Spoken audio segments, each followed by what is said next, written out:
तो हमारा टॉपिक का नाम है equation of motion. Guys listen, यहाँ पर क्या है कि सपोज करो एक ऑब्जेक्ट है, ठीक है, जो कि मोशन कर रहा है। अब हम इमेजिन करके चलते हैं कि ऑब्जेक्ट जो है हमारा वो इनिशियली कहाँ पर था। इनिशियली ऑब्जेक्ट रेस्ट पर रखा हुआ था, ठीक है। मान लो इनिशियली रेस्ट पर था तो यू कितनी होगी उसकी, 0 हो जाएगी। और अभी वो किसी पर्टिकुलर स्पीड v से भाग रहा है तो इसकी फाइनल स्पीड हो जाएगी।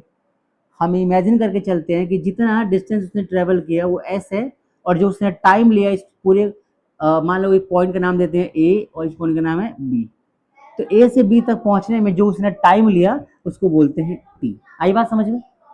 तो बेसिकली जब भी कोई ऑब्जेक्ट मोशन करता है तो कुछ पैरामीटर्स है जिसको उसे कंसिडर करना पड़ता है, जैसे कि टाइम कितना लिया, डिस्टेंस कितना कवर किया, स्पीड पहले कितनी थी अब कितनी हो गई, और कितना मतलब कि एक्सेलरेशन प्रोड्यूस हुआ, ये बोलते हैं जिसको। तो ये कुछ पैरामीटर्स है जिसको हमें फॉलो करना पड़ता है। अब इन सबको मिलाकर ना एक इक्वेशन ऑफ मोशन, एक नहीं मतलब 2-3 इक्वेशंस बनाए गए हैं जो मोशन को डिस्क्राइब करते हैं। एग्जाम्पल की बात करते हैं तो एक है हमारा v is equal to u plus a t. अगर किसी को पता हो तो ये हमारा एक इक्वेशन ऑफ मोशन है जहां पे हम फाइनल वेलोसिटी को फाइंड कर सकते हैं इस इक्वेशन का इस्तेमाल करके।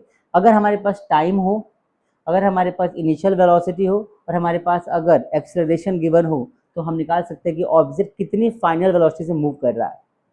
आई बात समझ में? एक आता है डिस्टेंस, डिस्प्लेसमेंट निकालने का। क्या होता है ये?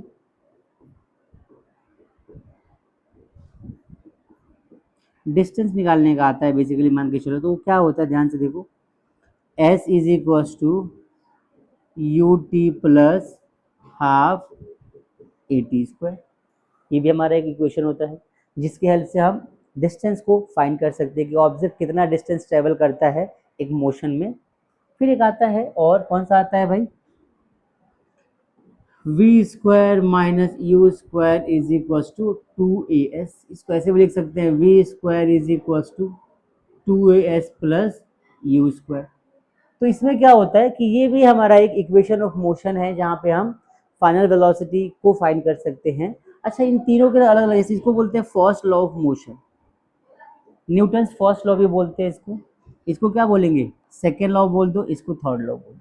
आई बात समझ में? ऐसे बोल सकते हैं, बट बेसिकली आप ऐसे याद रखो किसको कहाँ पे यूज कर सकते हैं। अब क्वेश्चन आता है कि भाई हम किसको कहाँ पर यूज करें। तो किसी भी इक्वेशन को यूज करने से पहले आपको चेक करना पड़ेगा कि कंडीशन हमें क्या क्या गिवन है, कंडीशन हमें क्या क्या गिवन है, और उसी हिसाब से हमें चीज़ों को फाइंड करनी है। एग्जाम्पल की बात करें तो मैं क्वेश्चन तुम्हें देता हूँ। मान लो एक क्वेश्चन दे रखा है क्या कि a car is moving at a speed of कितने स्पीड है भाई, तो 40 मीटर पर सेकेंड, ठीक है। if brakes are applied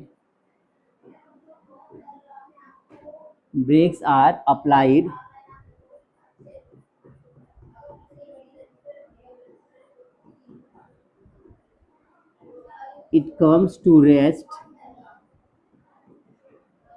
in 20 seconds।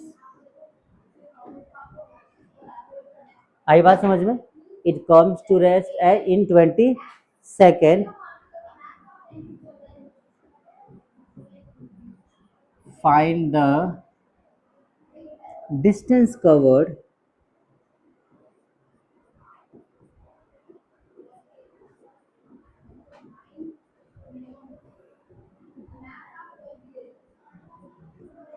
After brake applied. आई बात समझ में?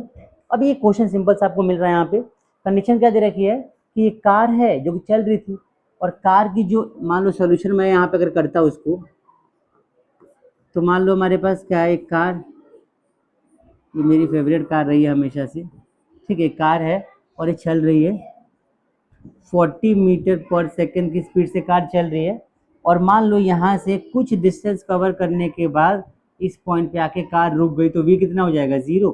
u आपको कितना दे रखा है, 40 दे रखा है। बात समझ में आ रही है? u is 40, v is 0। Car ने कितना डिस्टेंस ट्रेवल किया, we have to find that distance, we don't know the distance. But we have given time period कि जब ब्रेक अप्लाई किया तब से और रुकने के बीच में कितना टाइम लिया गाड़ी ने, time is equal to 20 second. यही बात समझ में आ गई। हमसे बोला है क्या फाइंड करो, find the distance covered. Distance का फॉर्मूला क्या होता है, एस इज इक्वल टू, एक तो होता है you t plus half a t square, एक तो ये फॉर्मूला होता है। इसके लिए हमें क्या चाहिए, u चाहिए, t चाहिए, u है t है, a नहीं है हमारे पास। ये बात समझ में आ गई। दूसरा u का s निकालने का फॉर्मूला क्या होता है, हमने पढ़ा है v square minus u square is equal to 2as होता है। तो वी यू चाहिए और इसमें भी ए चाहिए, तब एस फाइंड कर सकते हैं। तो A is compulsory for both the cases, तो हमें ए निकालना पड़ेगा। ये कैसे निकालेंगे, तो आप पहले ए निकाल लेते हैं। देखो ये निकालना बड़ा आसान सा कॉन्सेप्ट है, क्या करना है ध्यान से देखो आप। गिवन डेटा के हिसाब से पहले आप ए निकालो। ए का फॉर्मूला क्या पढ़ा हम लोगों ने, ए इज इक्वल टू, हमने पढ़ा वी माइनस यू अपॉन में टी, पढ़ा हम लोगों ने ऐसा। बात समझ में आ रही है, नहीं पता तो जान लो। ए इज इक्वल टू क्या होता है, वी माइनस यू अपॉन में टी। वी दे रखा है 0, यू कितना दे रखा है 40 और टी कितना दे रखा है 20, रख दिया यहाँ पे। तो -40 मीटर पर सेकेंड अपॉन में 20 सेकेंड। तो देखो इससे तो ये कट जाएगा, इससे कट कितना आ जाएगा -2 मीटर पर सेकेंड स्क्वायर।